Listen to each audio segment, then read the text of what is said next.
Okay, well, my name is Quentin, and this is Havel, Hawaii. And basically, I'm not from New Zealand. I'm from California, and I was a commercial diver in California, and moved to New Zealand about 15 years ago to dive for abalone. So down on Stewart Island and Milford Sound. So I fell in love with wine, working on the cruise ships, and also when I was living in Northern California.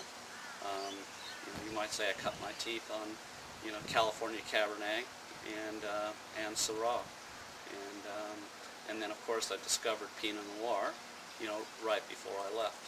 That was right when California was starting to produce some pretty good Pinots. So I've got to admit, at the time I still didn't understand Burgundy, but that's okay. It's all part of the transition, really. So we moved to New Zealand in 92, 93.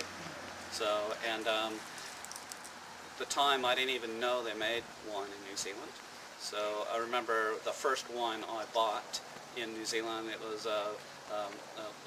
Via Maria Cabernet Merlot, and I even remember the price. It was like $14, and I remember it was very much fruit driven, but very, very good.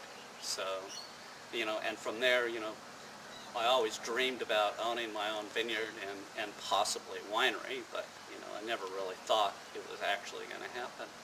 But I started following the New Zealand wine industry, and Cloudy Bay came onto the big stage, and then Central Otago Pinot Noir started getting a lot of publicity with Felton Road and Mount Difficulty. So, and in 98, 99, we've got 2 properties, and developed it over the next 3 or 4 years. So we've got 2 sites totaling 100 acres. So 90% of our plantings are Pinot Noir, and we've got a little bit of Riesling and Pinot Gris too. Central Otago is all about Pinot, so that's our focus. Oh, okay. So, now your Wild Earth Pinot over the last few years has received quite a bit of recognition. Yes, we've had a very good start, very promising start. So, and that's attributed to the work and dedication, one, but mainly to the vineyard sites. I was lucky enough when I bought my land in 98, 99. There wasn't a lot going on in Central Otago back then, so I was able to buy right in the heart of Central Otago. So we're sitting on 2 fantastic sites. I contracted Robin Dicey to plant out the vineyard for me, and Robin's got 30 to 40 years in as a viticulturist, and he was one of the pioneers in Central Otago. So we planted it right, we planted the right clones, and the perfect soil types. And the awards, our awards have been incredible, really, for young wine. Best Pinot in the world, I think, is pretty much, Says it all. our 06 was just pretty much, iconic.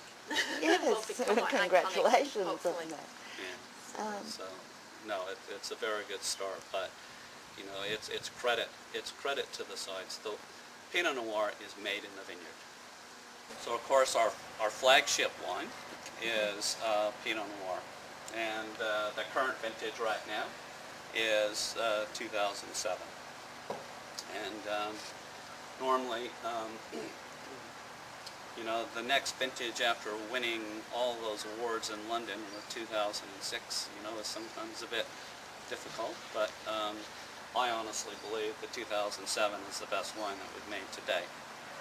That is until I release the 2008, I'll probably say the same thing. But, it is a progression, and I like to think that every year, we do it a bit better. So, I'm sure that will be the case. I still think the best is yet to come. So, Pinot Noir is made in the vineyard. It's grown, it's not made. and therefore, you've got to figure out how to grow the stuff first, to produce, top quality wine. So, and that's the challenge. And Yes, because essentially- it is known to be a difficult variety to grow. And that's because it's a cool climate grape. In hot areas, it ripens too quickly. So, you've got to grow it in an area where it's cool, and then, you've got all those issues with nasty frosts, and, we don't have a problem with rain, but, frost is definitely our biggest issue. And then daylight hours too, or sun hours.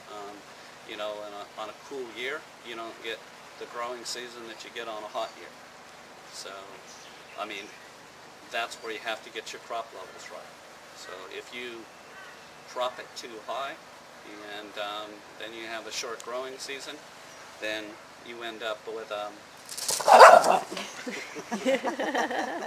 dog and cat fight. No, you end up with a wine that's, well, you make rosé out of it, basically.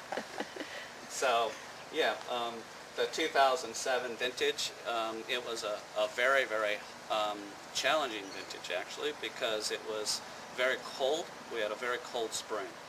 I don't think there was fewer than 60 frosts between, bud burst in October through the end of December. And during the flowering, it was very, very cold.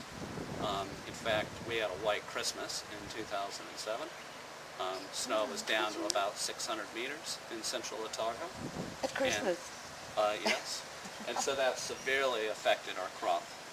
So what we ended up with in 2007 was, very small berries and very small bunches, which means high concentration. So, in a year like 07, you don't have to do any crop thinning at all. But what was great about 2007 is January 1st, Mother Nature switched on the light switch and summer started. And it was just hot and dry from January all the way through, harvest, which was in mid-April. So we had 100% control, over the quality, you might say. But the challenge also is, we have this hen and chicken thing going on where you get big grapes and tiny grapes in the same bunches. So the smaller grapes ripen first, but you can't pick them because then the wine's going to be green because the larger grapes are still not ripe. So of course you don't pick until the larger fruit is reaches physiological ripeness.